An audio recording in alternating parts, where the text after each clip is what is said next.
Es una bendición el poder estar aquí reunidos en el día de hoy.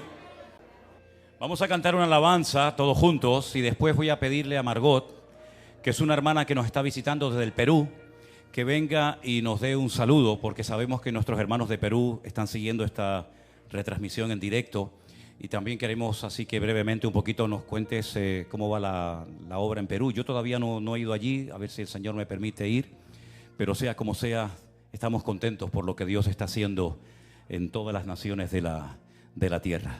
¿Cuántos están contentos con el Señor? No hay ninguna queja contra Él, ¿eh? ¿A qué sí? ¿O a qué no? Según cómo se mire. Aleluya. He querido con esta canción que el Señor me dio explicar un poquito mi testimonio, aunque sería muy extenso, ¿no? Pero presta atención a esta letra que dice así.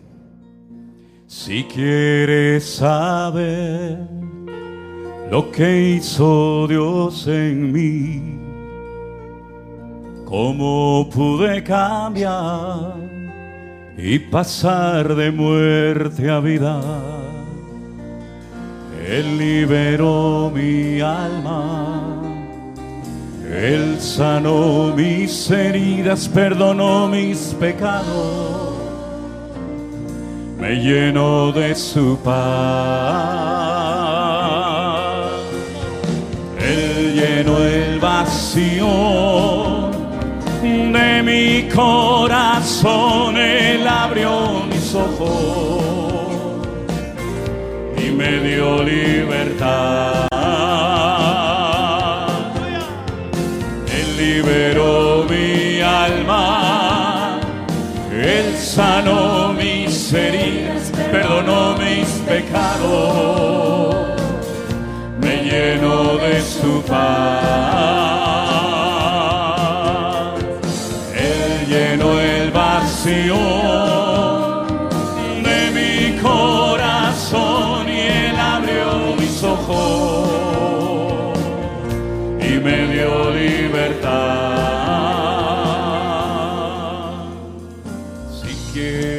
Cambiar, ven a Jesucristo y Él te dará un nuevo corazón. Renueva cada día tu comunión con Dios. Deja que su palabra ilumine el camino. Dígalo conmigo. Él liberó mi alma, Él sanó mis heridas, perdonó mis pecados, me llenó de su paz. Él llenó el vacío de mi corazón y Él abrió mis ojos y me dio libertad. Él liberó mi alma, Él sanó mis heridas, perdonó mis pecados, me llenó de su paz. Él llenó el vacío mi corazón y Él abrió mis ojos y me dio libertad, y me dio libertad.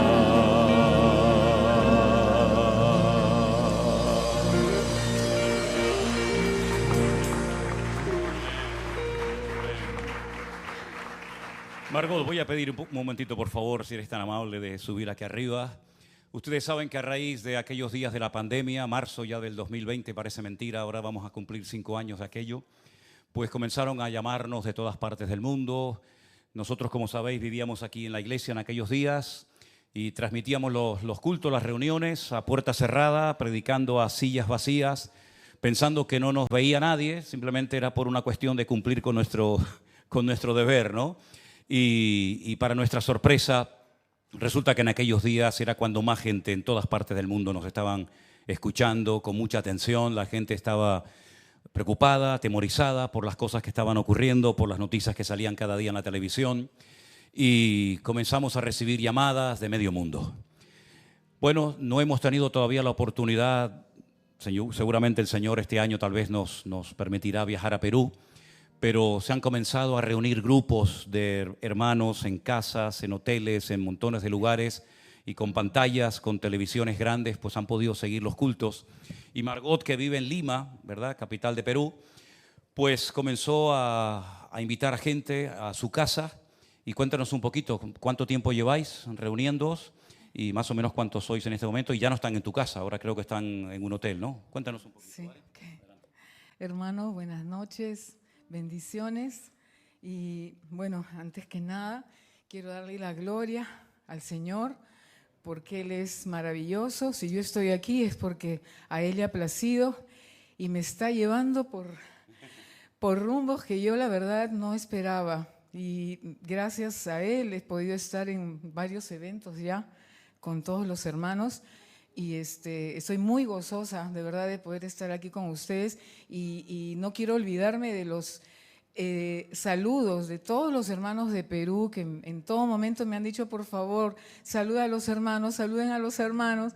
Y como le he dicho a algunas hermanas, muchos de los hermanos allá en Perú darían, ¿qué no darían por estar aquí? Y realmente, como le dije a algunas hermanas también que he tenido oportunidad de conversar, valoren realmente este tiempo, este lugar, porque cuántos hermanos de verdad quisieran estar aquí en los lugares donde ustedes están ahora.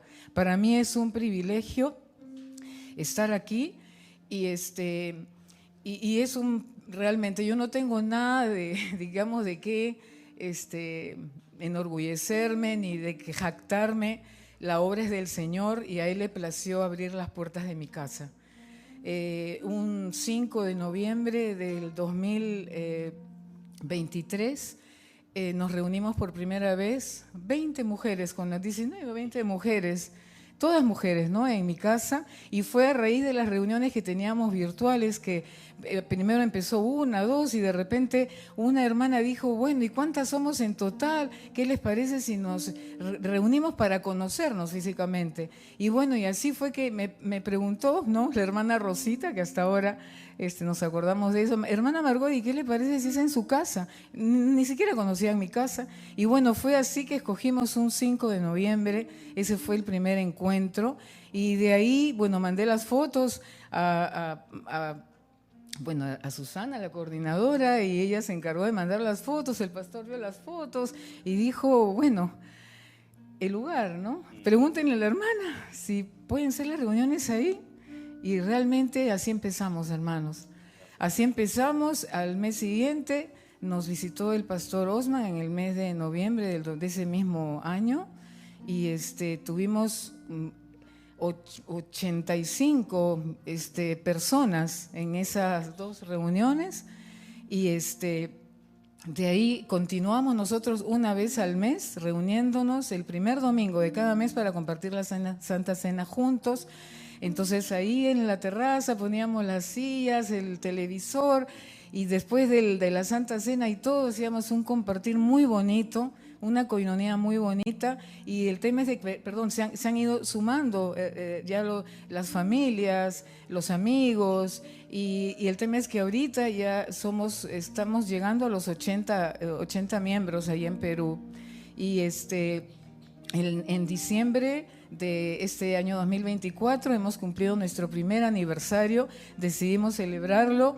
El hermano Osman en noviembre fue por segunda vez con su esposa y iba a ser como en mi casa la primera vez. Y el tema es de que empezamos a recibir las llamadas de gente que se seguía inscribiendo y cuando llegamos a los 100 yo dije, Dios mío, que en mi casa no vamos a entrar. Entonces así fue que buscando y buscando el Señor me dio, me llevó a un hotel muy bonito, ubicado en una zona muy bonita, muy residencial, muy bien ubicada y ahí reservamos una sala. En esa sala nos reunimos 2 días, fueron como 130 personas entre los 2 días y luego en diciembre celebramos nuestro primer aniversario en esa misma sala y fue con un almuerzo muy bonito, hay muchas fotos y videos y realmente, hermanos, esto, como siempre dice el pastor, no ha hecho más que empezar. Estamos anhelando la visita del pastor, no solo yo, sino todos los hermanos de Perú.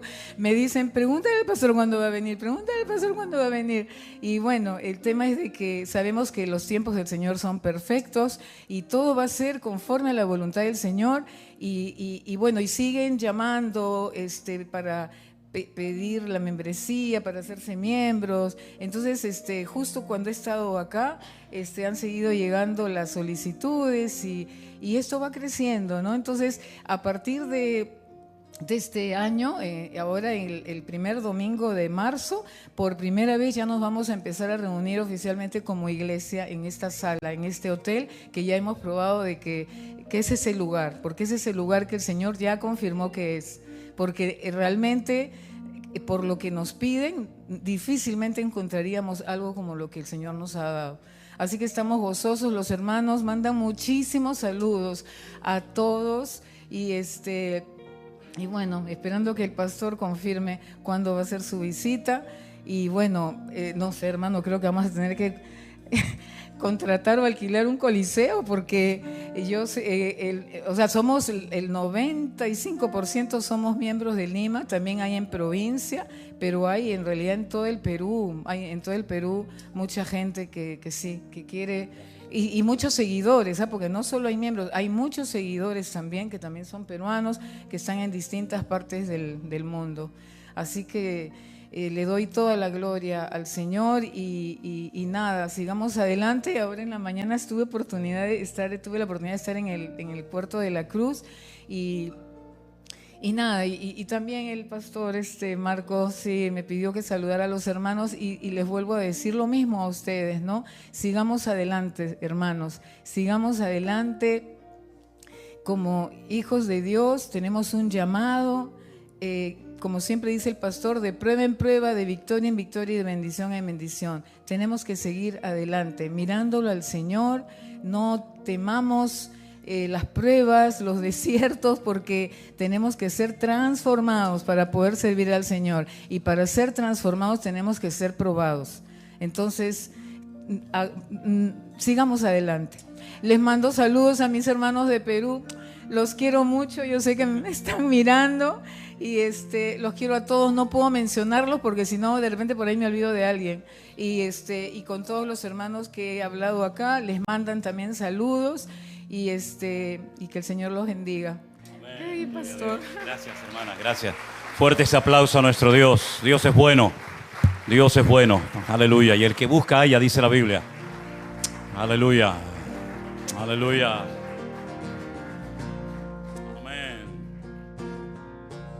No es el momento de volver atrás. No es el momento de abandonar. Sigue adelante, sigue adelante. Mirándolo a Él, pronto llegaremos al hogar, olvidando lo que queda atrás, extendiéndome a lo que está delante, prosigo a la meta, al llamado de mi Dios, con paciencia llegaremos al hogar. Dígalo conmigo, fuerte, vamos. Digan débil, fuerte soy en Dios. Cristo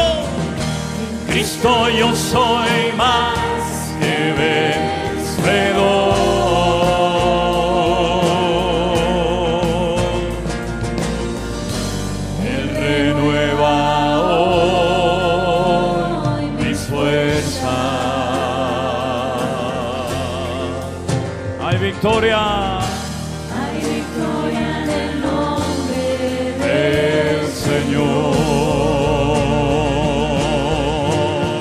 Digan débil fuerte, digan débil fuerte soy en Dios.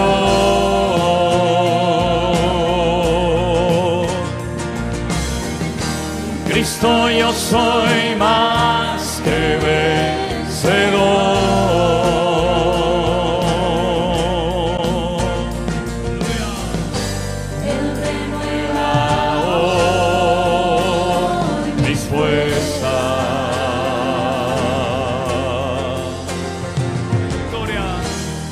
Victoria en el nombre del Señor. Conmigo. Es el momento. Aleluya. De volver atrás. No es el momento de abandonar. Sigue adelante, mi hermano. Sigue adelante, mirándolo a Él. Pronto llegaremos. Pronto llegaremos al hogar. Sí, Señor. Olvidando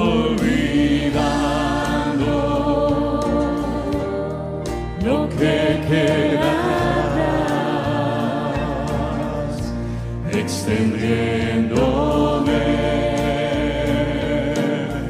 a lo que está delante, prosigo a la meta, al llamado de mi Dios. Con paciencia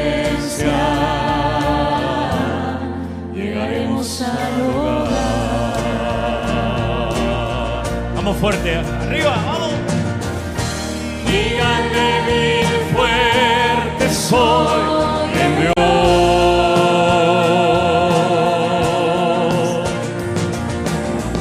En Cristo yo soy más que vencedor.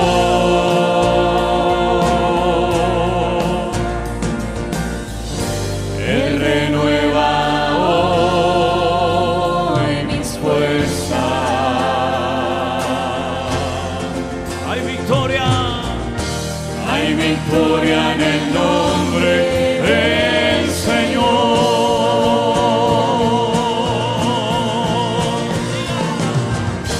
Diga al débil fuerte soy en Dios.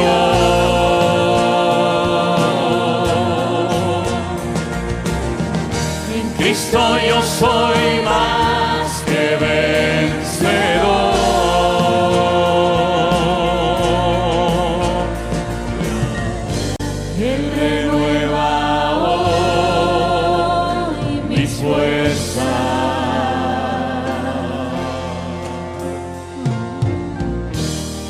Victoria en el nombre del Señor.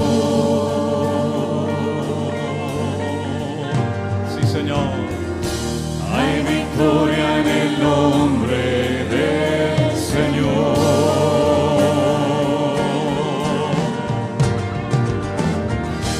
Hay victoria en el nombre del Señor.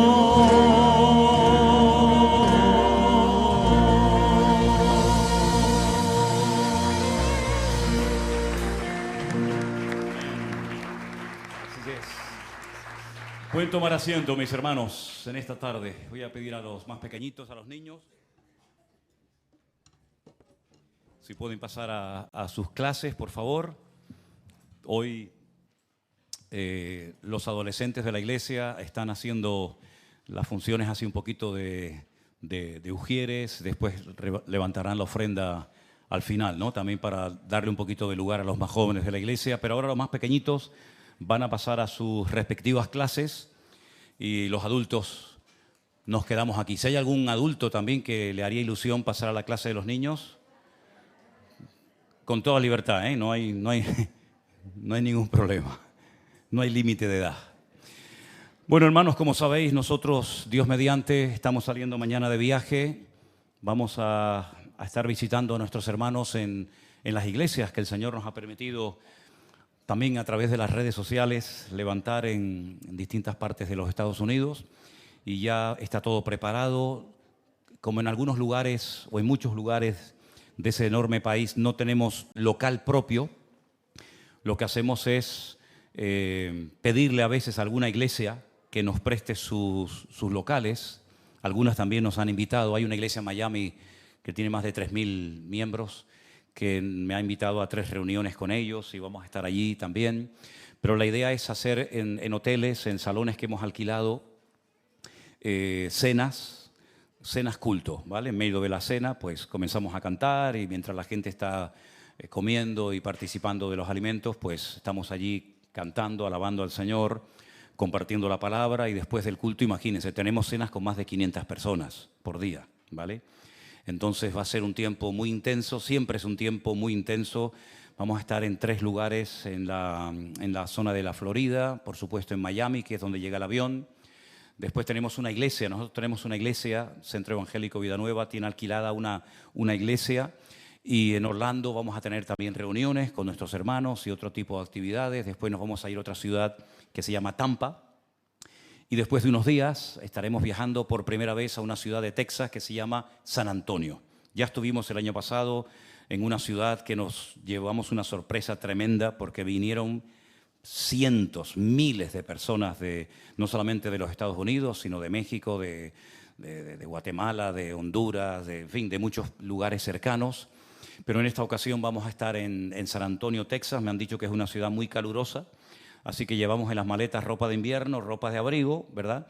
Porque después de ahí de San Antonio nos iremos a visitar a los hermanos de nuestra congregación también en Las Vegas. Las Vegas fue la primera ciudad de los Estados Unidos que pudimos abrir una congregación, y estaremos allí con los hermanos. Ya han estado en una iglesia alquilada, se les quedó pequeño el lugar, ahora tenemos otra iglesia también alquilada y allí llevamos los cultos durante las semanas.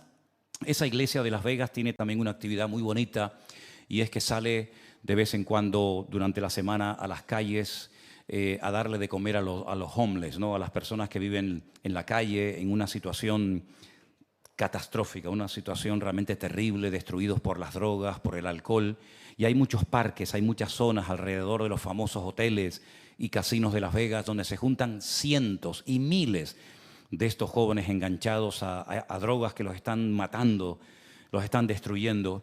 Y entonces también hemos salido de vez en cuando a algunos de estos parques a darles alimento. Y lo que me llamó la atención la primera vez que tuve la oportunidad de salir a darles comida a estos jóvenes y no tan jóvenes, es que dije en una ocasión, ¿les parece que hagamos una oración dándole gracias a Dios por estos alimentos, por la bendición que nos da de poder estar aquí juntos con ustedes? Y todos se quedaron su gorra y dijeron, sí, pastor, haga una oración, por favor, ¿no? Una cosa que me dejó bastante sorprendido, ¿no?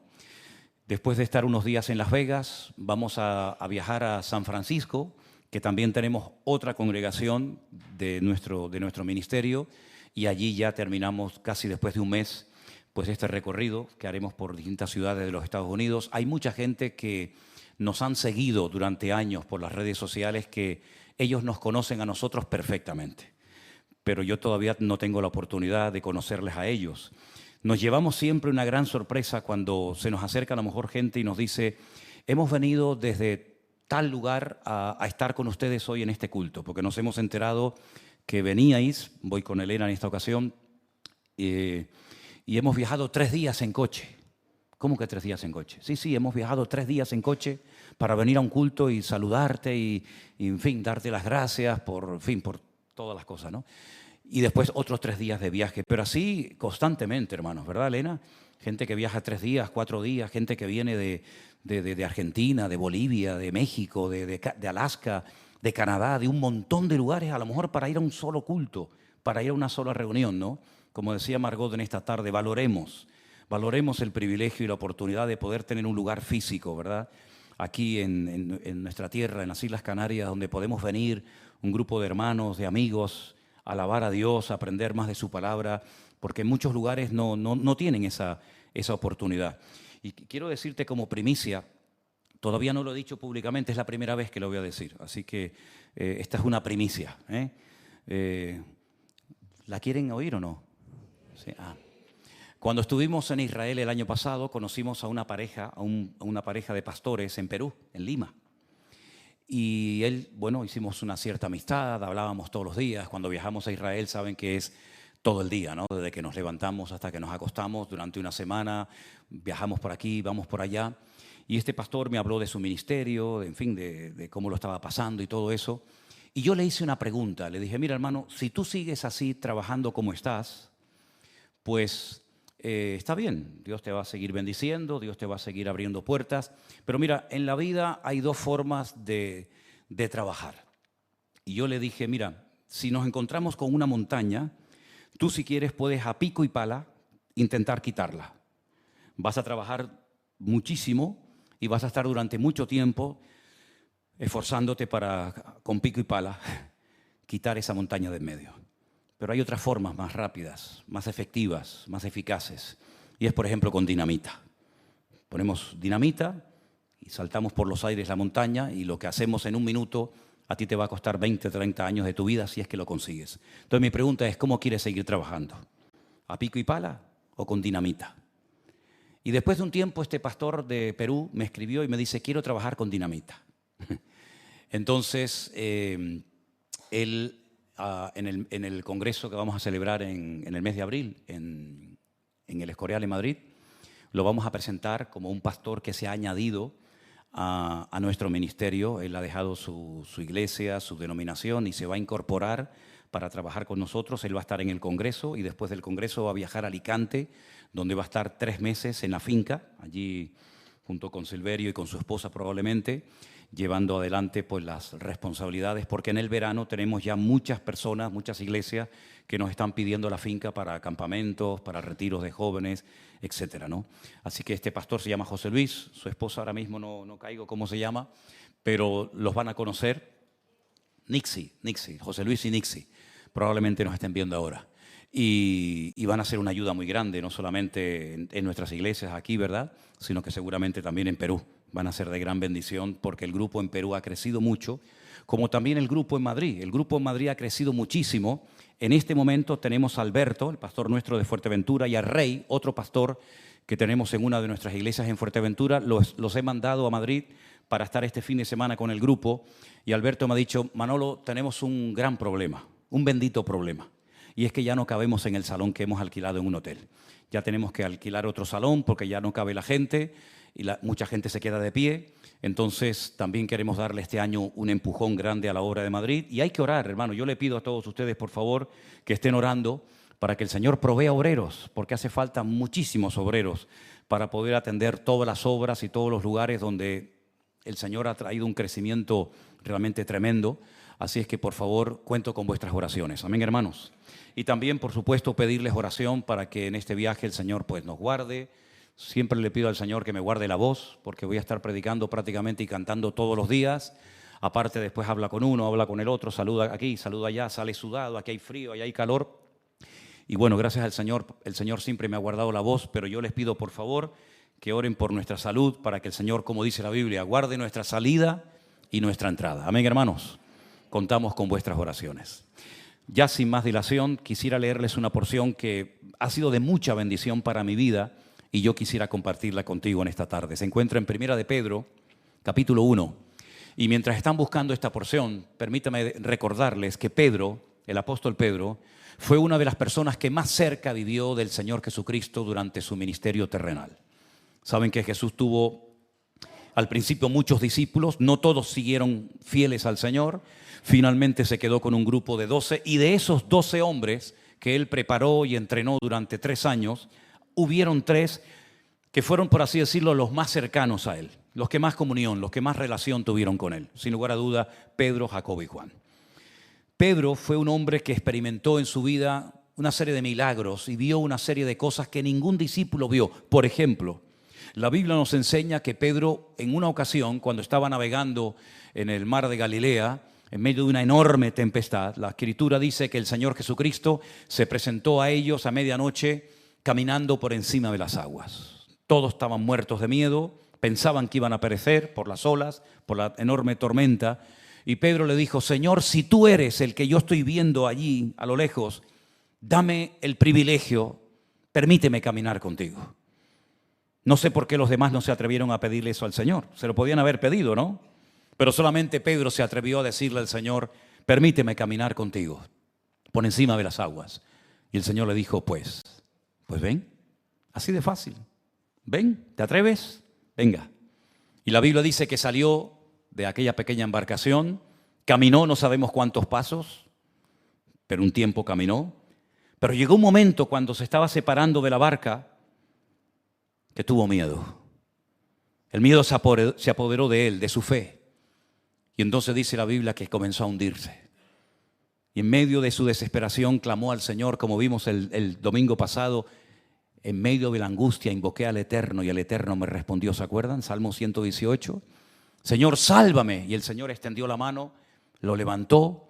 Volvieron los dos caminando por su propio pie a la barca. No lo llevó el Señor cargado en brazos. Por cierto, ¿saben cómo se dice en Galicia cargar a uno en brazos? ¿No saben? En colo. Cargarlo en colo. Bueno, no lo subió a colo, sino que los dos fueron caminando.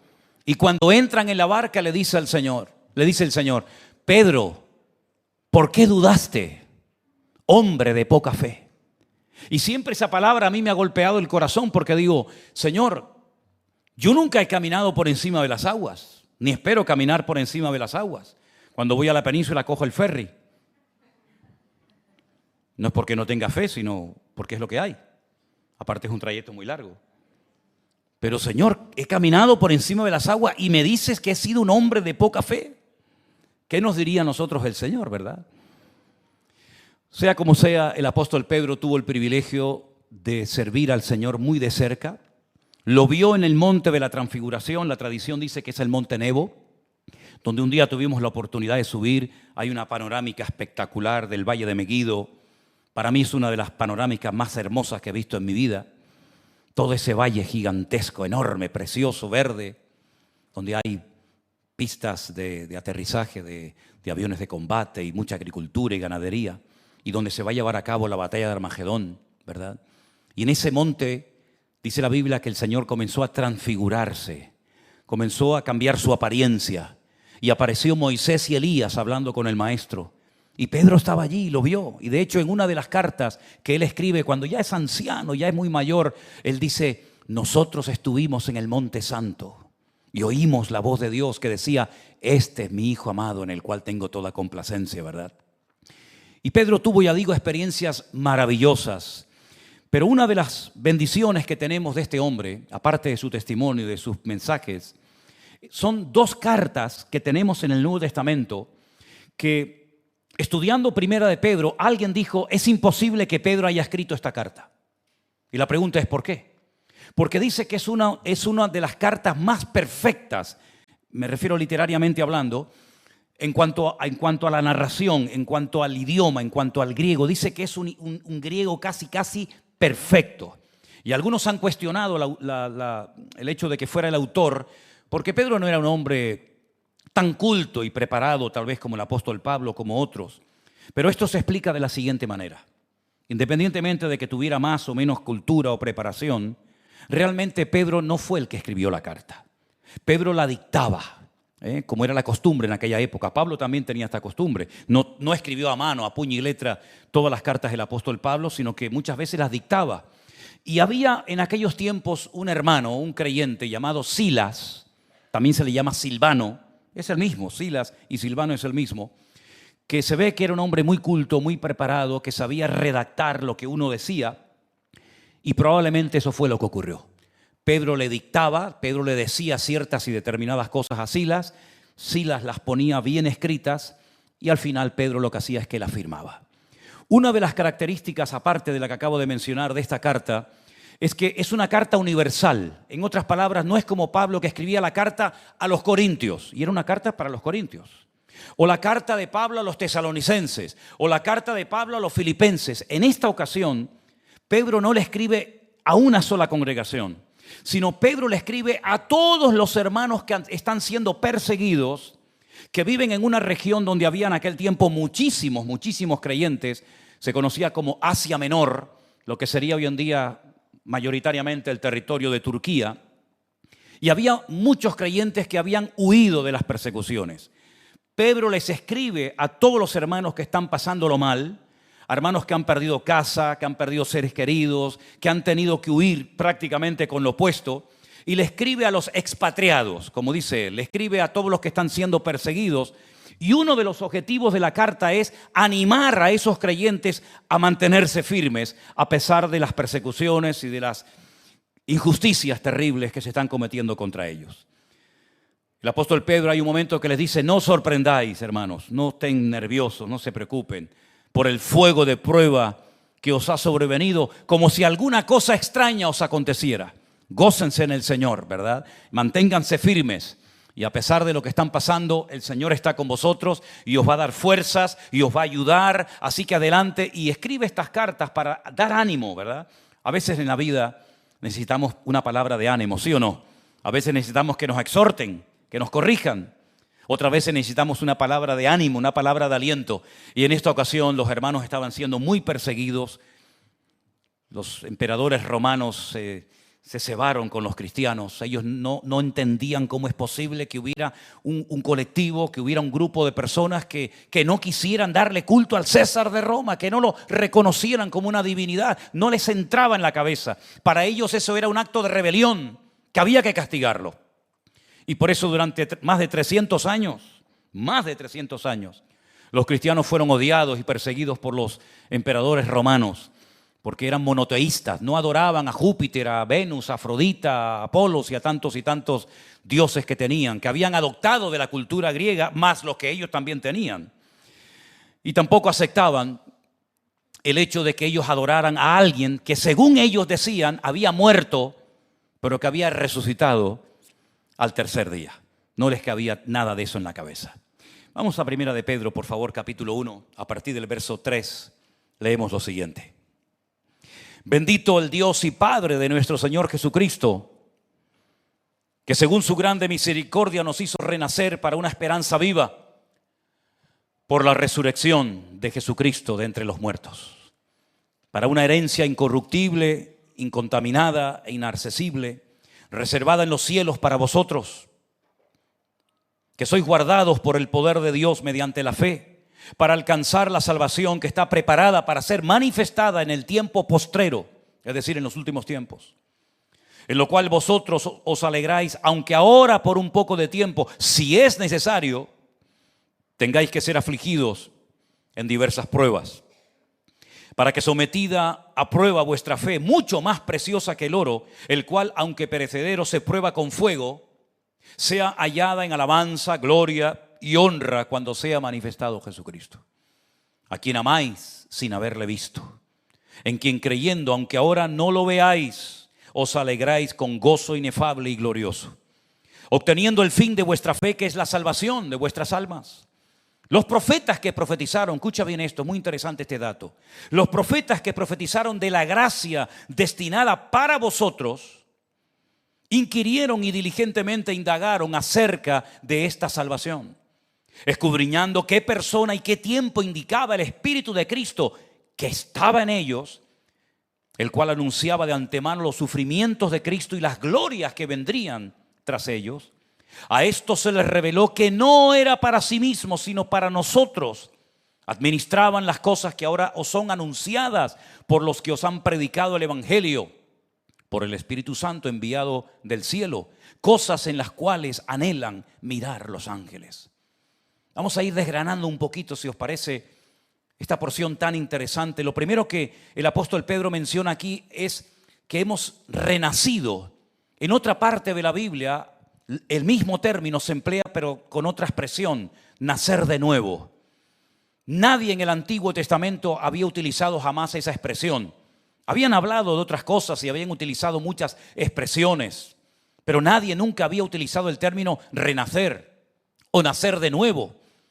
La primera vez que aparece ese término en la Biblia está en el Evangelio según San Juan, capítulo 3, cuando dice la Biblia que muy tarde, muy entrada la noche, un rabino muy famoso llamado Nicodemo, un hombre influyente, un hombre rico, un hombre que se jugó la vida cuando el Señor Jesucristo fue crucificado. Dice que él fue a Poncio Pilato, la autoridad competente de la época, el delegado de gobierno de Roma, allí en Israel, en Jerusalén, a pedirle el cuerpo de Cristo para darle una sepultura digna, ¿verdad?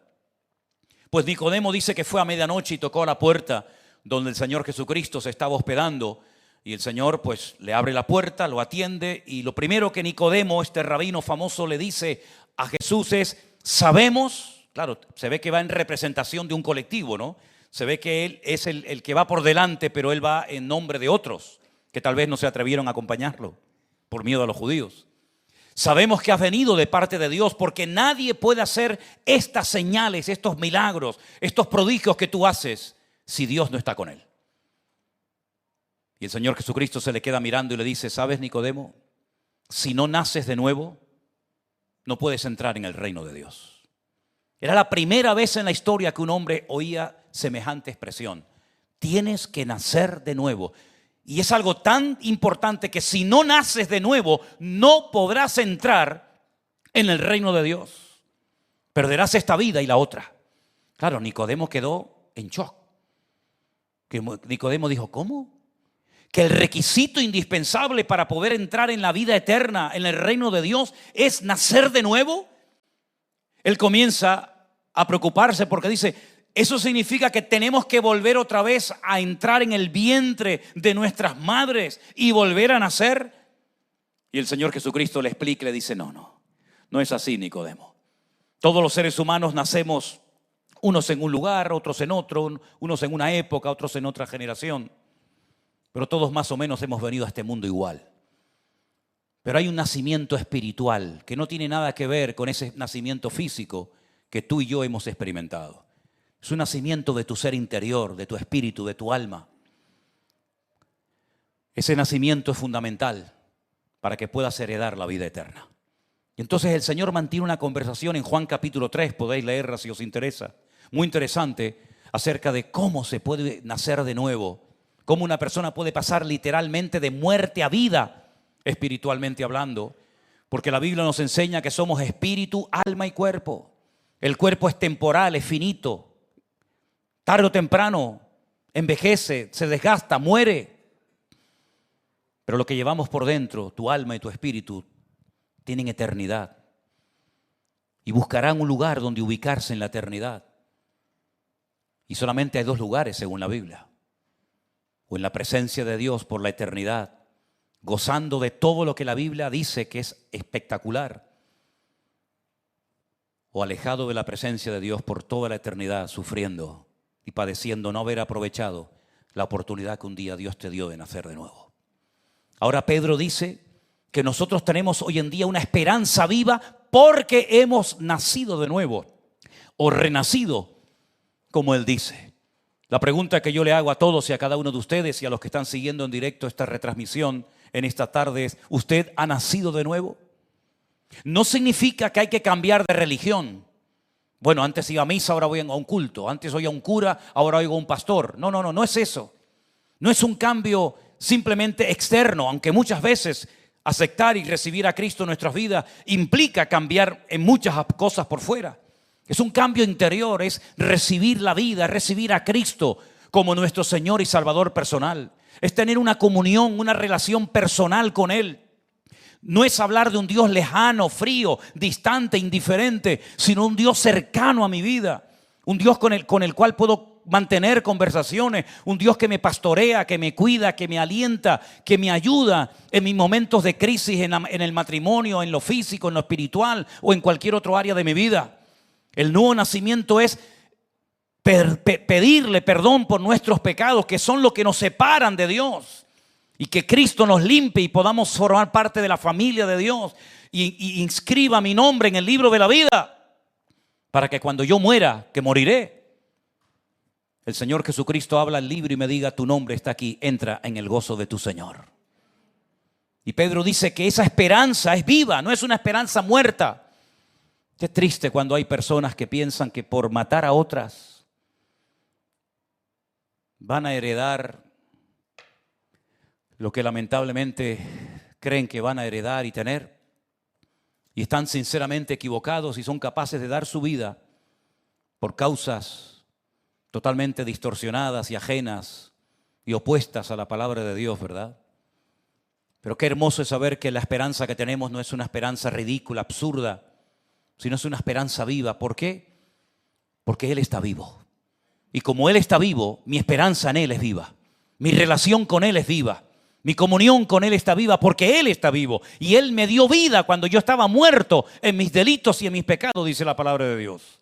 Comíamos, respirábamos, viajábamos, nos casábamos, íbamos de un lugar a otro, pero la Biblia dice, estás muerto, querido. Espiritualmente estás desconectado de la fuente de vida. Y Jesús dijo, yo soy el camino, yo soy la verdad y yo soy la vida. Él no vino a representar una religión nueva. Él no vino a que la gente tuviera un cambio religioso, sino un cambio interno. Y el cambio interno solamente lo puede producir nuestro Dios. ¿Cuántos dicen amén? Mira, te pueden poner en el mejor lugar de la tierra, pero si tú no cambias donde estés, vas a seguir siendo el mismo. Esa es la revolución que trajo el Evangelio. Que aunque no cambie lo exterior, si tú cambias, tú eres capaz de vivir en victoria en el peor ambiente del mundo, porque Cristo está contigo. Y si Cristo está contigo, nadie podrá contra ti en todos los días de tu vida. Puedes cambiar todo lo que quieras. Ya les conté una vez que cuando estábamos en aquella finca, en aquel pueblo de Burgos, ayudando a muchos jóvenes a salir de las drogas, hace muchos años atrás, pues teníamos vacas, sembrábamos papas, en fin, teníamos muchas cosas en la finca para poder mantenernos y poder darles de comer a todos aquellos jóvenes. Y teníamos unas cuantas cerdas que parieron. Y tuvimos un montón de cerditos. Y a uno de estos chicos se le ocurrió un día coger a un lechoncito y pintarle los labios así de rojito, los morritos. Le puso un lacito y le cogió una cadenita y lo sacaba por el campo como si fuera un perrito. Lo lavó, lo perfumó, todo. Y el cerdito casi era como un perrito, lo seguía a todas partes. Pero un día fuimos con los chicos que estaban pasando el mono, ¿no? Que estaban pasando el síndrome, a dar un paseo y él se llevó el cerdito con la correa. Y el cerdito iba ahí, saben que el cerdito camina muy chulo, ¿no? Dice que del cerdito hasta los andares. Iba tan contento con su cerdito y de repente el cerdito, ¡pum!, se le escapó, salió corriendo. Cuando lo vio, el cerdo estaba todo lleno de barro, todo asqueroso, todo lleno de arriba abajo, revolcándose, contento, feliz. ¿Saben por qué? Porque lo cambió por fuera, pero su corazón no se lo pudo cambiar. Su naturaleza seguía siendo un cerdo y se comportaba como un cerdo. Y eso es lo que pasa cuando queremos cambiar al hombre por fuera, creyendo que así va a ser feliz. Con un buen trabajo, con una buena mujer, con un buen sueldo, con una buena nómina, con buena casa, con esto y aquello, el hombre será feliz. ¿Y cuántas veces a lo largo de la historia se han llevado tremendas desilusiones, naciones y pueblos enteros, al ver que se le ha dado todo a la gente para ser feliz y después resulta que son los más infelices o incluso hasta los más agresivos del mundo porque no valoran nada? Cristo Jesús no vino a ofrecernos aquí el oro y el moro, permítame la expresión. El Señor Jesucristo vino aquí para darnos vida y vida en abundancia. Vino para darnos paz, vino para darnos gozo. Y a pesar de que vivamos en el mismo país toda la vida y tengamos el mismo marido o la misma casa o la misma ropa o lo que sea, si el Señor está contigo, tú tendrás paz y gozo en tu corazón porque tienes una esperanza viva, porque sabes que no estás solo en la vida, sino que el Rey de Reyes y el Señor de los Señores está contigo todos los días hasta el fin del mundo. ¿Cuántos dicen amén? Nosotros tenemos esa esperanza viva porque no hemos cantado en esta tarde ni una letra, ni una canción. Se la hemos cantado al aire, a un muerto, a un hombre que fue muy carismático, muy poderoso, muy elocuente. Hombre, solamente ver las enseñanzas de Cristo te dejan con la boca abierta, porque tú las lees y te las memorizas, pero Él las dio por primera vez. Todo el sermón del monte, Mateo 5, 6, 7, los milagros, las maravillas que hacía, algo increíble. Jamás en la historia ha vivido en el planeta Tierra un hombre tan espectacular como el Señor Jesucristo. Ninguno.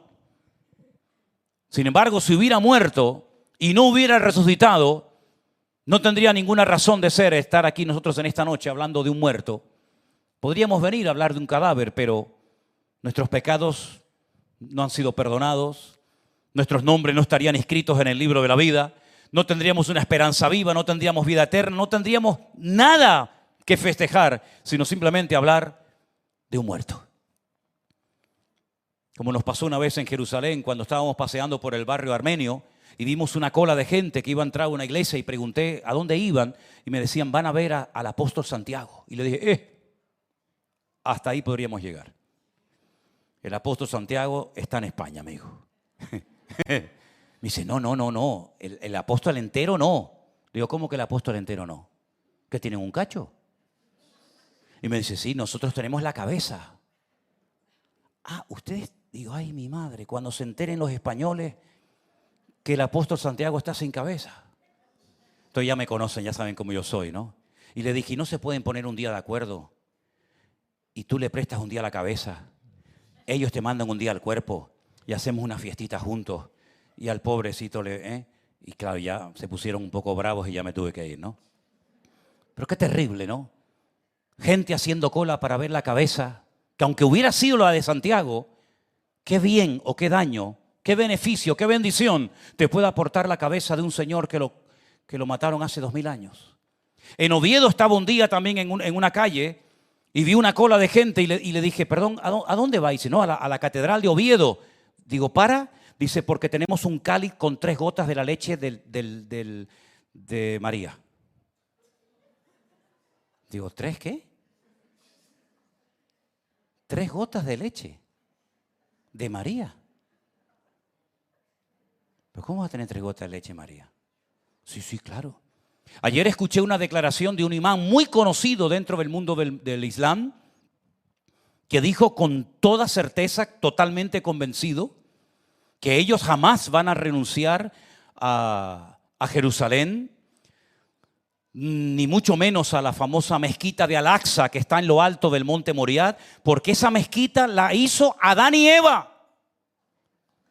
Y antes de que existiera cualquier religión en el mundo, Adán y Eva adoraban a Alá en la mezquita de Al-Aqsa en Jerusalén.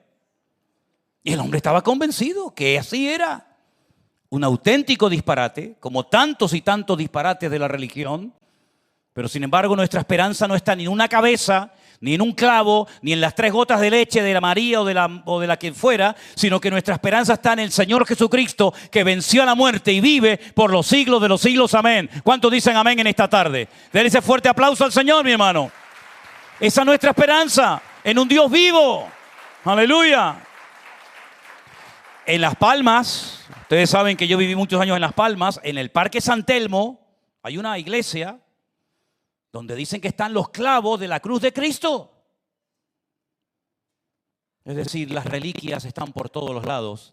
Qué fácil es adorar un clavo, a una astilla, a una túnica, a una chola, a 3 gotas de leche. Qué fácil es adorar esas cosas que no te comprometes a nada.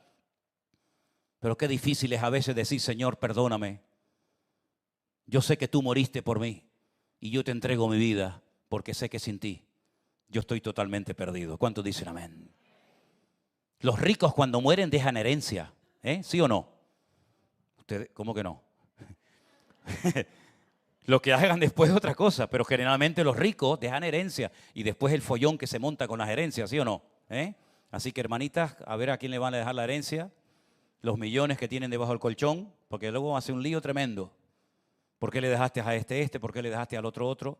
El Señor Jesucristo también nos ha dejado una herencia. Dice la Biblia que tenemos una herencia incorruptible, incontaminada e inmarcesible. En otras palabras, nadie te la puede quitar.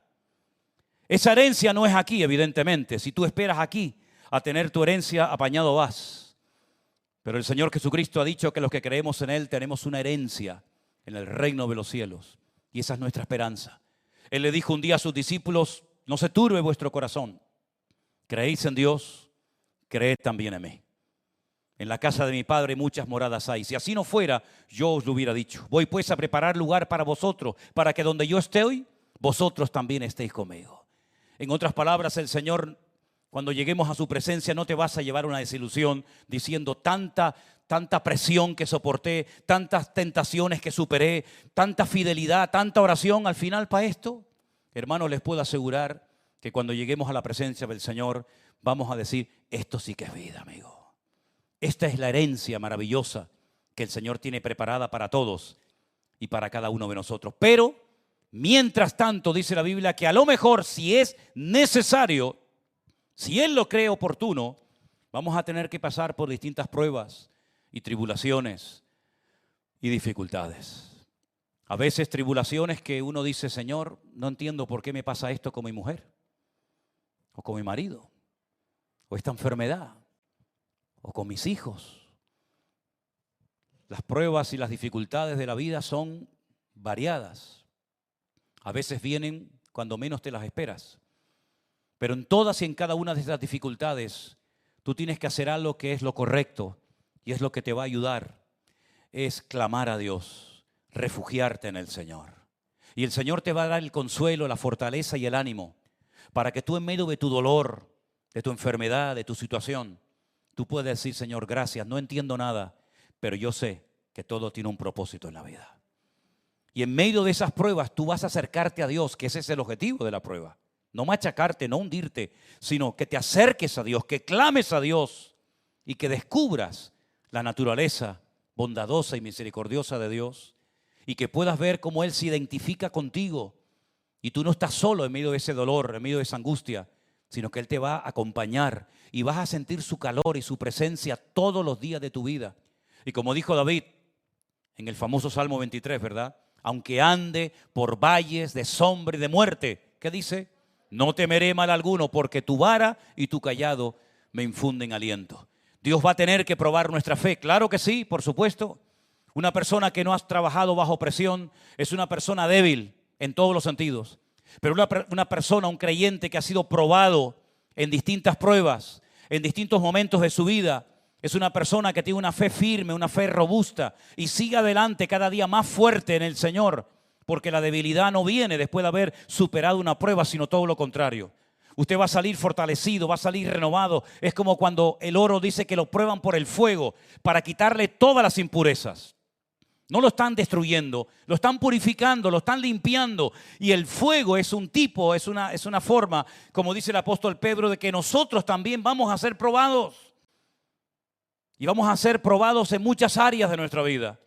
Pero nunca te olvides de que tú no estás solo en medio de tu dolor, sino que el Señor está contigo. ¿Cuántos dicen amén? Seguimos leyendo, dice la Biblia, que nuestra fe va a ser probada, pero lo que me ha llamado mucho la atención es que a lo largo de la historia hubieron muchos hombres, muchas personas que la Biblia llama los profetas, que como ellos sabían que algún día vendría una salvación, vendría un Mesías, vendría un Redentor, ellos en los escritos de Isaías, de Jeremías, de Daniel, de Sofonías, de Malaquías y de todos esos profetas que conocemos, ellos dicen que escudriñaban, ellos dicen que estudiaban diligentemente cuándo y dónde nacería el Mesías. Porque ellos habían descubierto, evidentemente por revelación de Dios y por la tremenda comunión que tenían con el Señor, de que algún día vendría un Redentor, vendría un Mesías.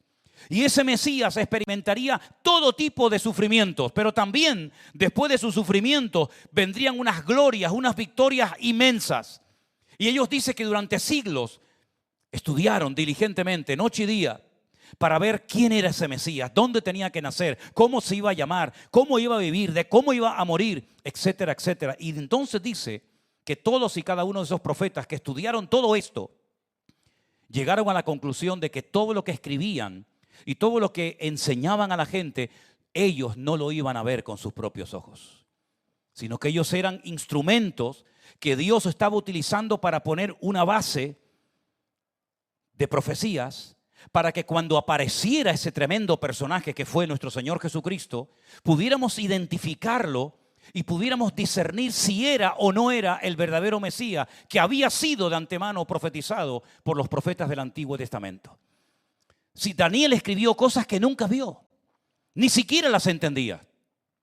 Había momentos en los que Daniel, el profeta Daniel, que era un hombre de Dios tremendo, escribía cosas que veía en sueños y en visiones, y él mismo decía que no las entendía, pero el Señor le decía, no te preocupes, Daniel, Séllalas, escríbelas, guárdalas, porque esto no es para tu tiempo.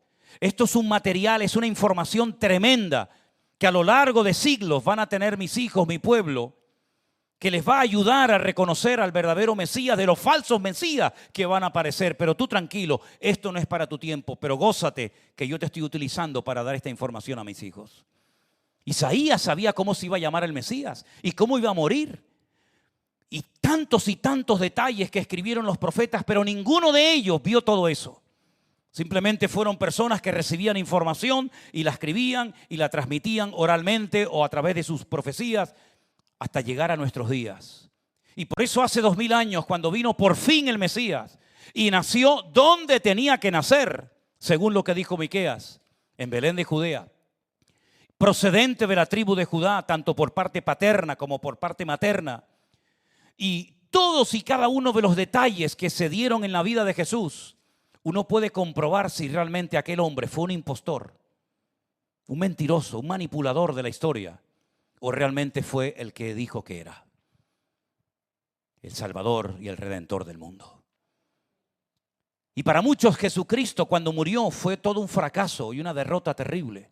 Prueba de ello que ni siquiera sus discípulos se acordaban de todas las cosas que en vida les había enseñado el Señor cuando estuvo con ellos. Y 2 de ellos, dice la Biblia, que fueron por un camino hacia Maús, ¿saben? Y dice que iban hablando y discutiendo entre ellos. Y de repente se apareció el Señor después de resucitado y les dice, ¿de qué estáis hablando? Estamos hablando de Jesús, el de Nazaret. Y dice, ¿de qué cosa? Dice, pero tú eres el único en Israel que no sabes lo que ha pasado en estos días. ¿No te has enterado de que hubo un hombre llamado Jesús de Nazaret que los romanos han crucificado hace unos días en Jerusalén? Nosotros esperábamos, creíamos que Él era el verdadero Redentor de la humanidad. Y han pasado 3 días y aquí todo sigue igual. Y entonces dice que entran a un lugar y el Señor comienza a explicarles por medio de los textos de la Biblia, de la Torá de Moisés, de los salmos, de los profetas, cómo era necesario que todas estas cosas que a él le ocurrieron, su muerte, su entrega por uno de los discípulos, cómo fue vendido por unas piezas de plata, etcétera, etcétera, cómo era necesario que todo eso se cumpliera. Y dice que al final se le abrieron los ojos y entendieron que estaban equivocados. Y que la muerte del Señor Jesucristo no fue el final, sino el inicio, el principio de algo maravilloso que hasta el día de hoy sigue adelante, que es la salvación a toda la humanidad. Y entonces dice que sus corazones ardían y se dan media vuelta y se vuelven a Jerusalén. Y le dicen a los discípulos que estaban allí deprimidos y amargados porque tenían miedo de que también vinieran a matarlos a ellos. Dice, lo hemos visto con nuestros propios ojos. Y estando ellos contándole esto, ¡pum!, aparece el Señor en medio de la reunión. Ellos se quedan con la boca abierta diciendo, ¿pero por dónde entró? Están todas las puertas, las ventanas cerradas. Y les dice, Shalom Alejem, pasa a vosotros. Y comienza a hablarles, pero faltaba un discípulo. Dice la Biblia que había uno que no estaba en esa reunión. ¿Dónde estaba? No lo sabemos. Pero cuando se lo encuentran a Tomás, le dicen, ¿saben quién vino y estuvo con nosotros y comió con nosotros y habló con nosotros? ¿Quién? El Señor Jesucristo. ¿Sí, cómo va a ser el Señor Jesucristo? Si yo vi que lo crucificaron en el monte de la calavera, ¿cómo va a venir Jesucristo si está muerto? Dice, no, está vivo. Lo hemos visto. Y Tomás dijo, yo si no veo no creo. ¿Se acuerdan? ¿Hay aquí alguno como Tomás? Yo si no veo no creo. La siguiente reunión ya estaba Tomás con ellos y de repente otra vez se aparece el Señor. Y sin decir nada, el Señor Jesucristo le dice a Tomás, Tomás, ven, mete las manos aquí, mete las manos en mi costado. Y cuando Tomás vio que era el Señor, le dijo, Dios mío, Señor mío. Y le dice, ahora has creído. Bienaventurados los que no vieron y creyeron, Tomás. ¿Y saben cómo murió Tomás? Murió en la India. Le arrancaron toda la piel a tiras y lo torturaron hasta la muerte. ¿Saben cómo murió Pedro? Aquel que caminó por las aguas y hubo un momento que se asustó y se hundió y negó al Señor 3 veces, crucificado con la cabeza para abajo en Roma. ¿Saben cómo murió Bartolomé? Tal vez uno de los discípulos menos conocidos que llevó el evangelio a Armenia. Murió a palos. ¿Saben cómo murió Santiago? Decapitado. ¿Saben cómo murieron cada uno de los discípulos? De las muertes más terribles que se puedan ustedes imaginar. Pero tenían todos algo en común. Y es que todos decían, lo hemos visto, está vivo, ha resucitado. La muerte no pudo detenerlo. Y esos hombres valientes que dieron su vida por él, escribieron estas cartas, estos libros que nos han llegado hasta nosotros. Y Pedro dice, ustedes han llegado a amarle a él y han llegado a creer en él, pero no lo habéis visto como nosotros le vimos. Pero ustedes tienen la misma paz, el mismo gozo, la misma esperanza viva y la misma salvación que nosotros tenemos. Y ese es el mensaje que el Señor nos ha dado a los cristianos. Da igual de la denominación que sean. A todos los cristianos el Señor dice, abran las bocas, no se callen, cuéntenle a todo el mundo, a la juventud que está perdida y desorientada, a la gente mayor que se sienten como mueble viejo y ya no saben a la casa de qué hijo tienen que ir, si es que algún hijo le abre la puerta, porque ya casi molestan. Vayan por todas las naciones de la tierra, da igual si son ricos, blancos, negros, pobres, judíos, palestinos, iraquíes, lo que sea. Vayan por todas las naciones de la tierra y prediquen estas verdades. Porque estas verdades son las que van a poder cambiar el corazón de la humanidad y de la gente. Y todo el que creyere en mí será salvo. Y todo el que no quiera creer, pues se condenará. Así que el apóstol Pedro escribe con una pasión tremenda porque él sabe de quién está hablando. El Señor Jesucristo para él no es un mito, un personaje de la historia que no sabe ni dónde estaba, sino que él sabe perfectamente que el Señor Jesucristo es su Señor y es su Salvador. Y fue el que le dijo en una ocasión, Pedro, ¿tú me amas? ¿Te imaginas que el Señor nos mirara a la cara y nos preguntara?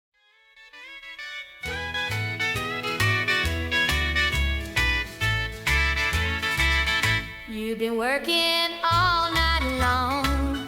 You deserve a little break. We better get you something yummy before your tummy starts to ache. I made you some cookies. They're fresh out of the oven. You've been working so hard. You deserve a little loving. Let me get you some milk and cookies. You ain't gotta just up and leave. I know you got a lot more work to do because it's Christmas Eve. But Santa dear, my milk and cookies, they ain't like nothing you had before. I promise Santa if you just stay, you'll be begging me for more. Santa, stay a little longer. The next batch of cookies is almost done. 'Tis the season to be jolly, and we're having so much fun. You always know what I want. Yeah, you got the right stuff. I know just how you like it, and you can never get enough. Let me get you some milk and cookies. You ain't gotta just up and leave. I know you got a lot more work to do because it's Christmas Eve. But Santa dear, my milk and cookies, they ain't like nothing you had before. I promise Santa if you just stay, you'll be begging me for more.